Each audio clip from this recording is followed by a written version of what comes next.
चलिए आज stock market की साइकोलॉजी पर बात करते हैं। एक बहुत ही सिंपल सा लेकिन पावरफुल आइडिया। ये आइडिया हमें ये समझने में मदद करेगा कि आखिर बाजार में नुकसान होता क्यों है, और इससे भी जरूरी हम इस पूरे प्रोसेस को एक नए नजरिए से कैसे देख सकते हैं। तो शुरुआत करते हैं एक ऐसे सवाल से जो हर इन्वेस्टर के मन में कभी ना कभी जरूर आता है। ये एक यूनिवर्सल सवाल है सच में। और वो सवाल ये है, भाई शेयर मार्केट में आखिर लॉस होता क्यों है? ये सवाल लाखों लोग गूगल पर टाइप करते हैं, खासकर तब जब मार्केट लाल निशान में होता है ना? हर किसी को इसका जवाब चाहिए और आज हम इसी गुत्थी को सुलझाने की कोशिश करेंगे।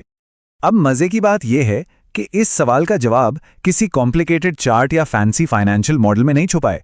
नहीं, इसका जवाब तो एक बहुत ही सिंपल, बहुत ही बेसिक ह्यूमन इमोशन में है।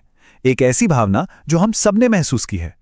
वो भावना है डर। जी हाँ, फियर। यकीन मानिए, मार्केट में होने वाले ज्यादातर नुकसान के पीछे यही एक पावरफुल इमोशन काम कर रहा होता है। सोचिए, जैसे ही पोर्टफोलियो लाल होना शुरू होता है, सबसे पहले क्या हावी होता है? डर ही तो है। और एक बात साफ कर दें, डर लगना कोई गलत बात नहीं है।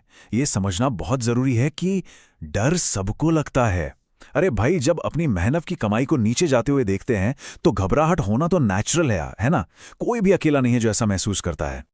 ओके, तो यहां तक सब ठीक है, डर लगना नॉर्मल है। लेकिन कहानी में असली ट्विस्ट अब आता है, क्योंकि डर लगना एक बात है, पर उस डर पर रिएक्ट कैसे किया जाता है, वही चीज सक्सेसफुल इन्वेस्टर्स को बाकी सबसे अलग करती है। और यहीं पर एक छिपा हुआ मौका सामने आता है। अब देखिए, यहां से दो रास्ते निकलते हैं बिल्कुल साफ साफ। पहला रास्ता है डर का, मतलब पैनिक में आकर जैसे ही मार्केट गिरा अपनी सारी होल्डिंग्स बेच देना। और दूसरा रास्ता है अपॉर्चुनिटी माइंडसेट का, यानी गिरते हुए बाजार में भविष्य के लिए मौके ढूंढना। सीधी सी बात है, ये एक रिएक्शन और एक सोची समझी स्ट्रैटेजी के बीच का फर्क है। तो सवाल उठता है, ये डर से अपॉर्चुनिटी की तरफ का शिफ्ट करें कैसे?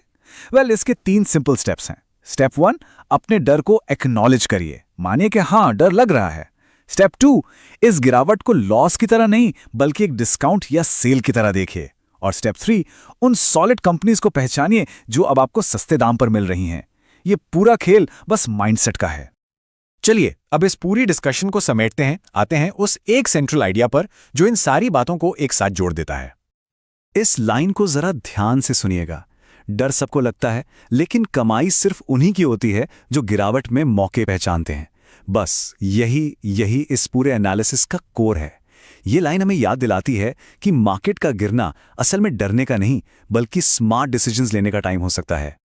तो ये जो हम बार बार अपॉर्चुनिटी माइंडसेट कह रहे हैं, ये है क्या आखिर? सीधे शब्दों में कहें तो जब मार्केट गिर रहा हो तो उस शॉर्ट टर्म लॉस के डर पर फोकस करने के बजाय फ्यूचर में होने वाले गेन्स का पोटेंशियल देखने की एबिलिटी, ये घबराहट पर पेशेंस और विजन की जीत है।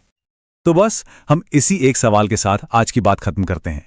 अगली बार जब मार्केट गिरेगा तो खुद से पूछिएगा, क्या डर हावी हो रहा है या कोई अपॉर्चुनिटी दिखाई दे रही है? यकीन मानिए, इसी सवाल का जवाब इन्वेस्टमेंट जर्नी की पूरी डायरेक्शन तय कर देगा। Yeah.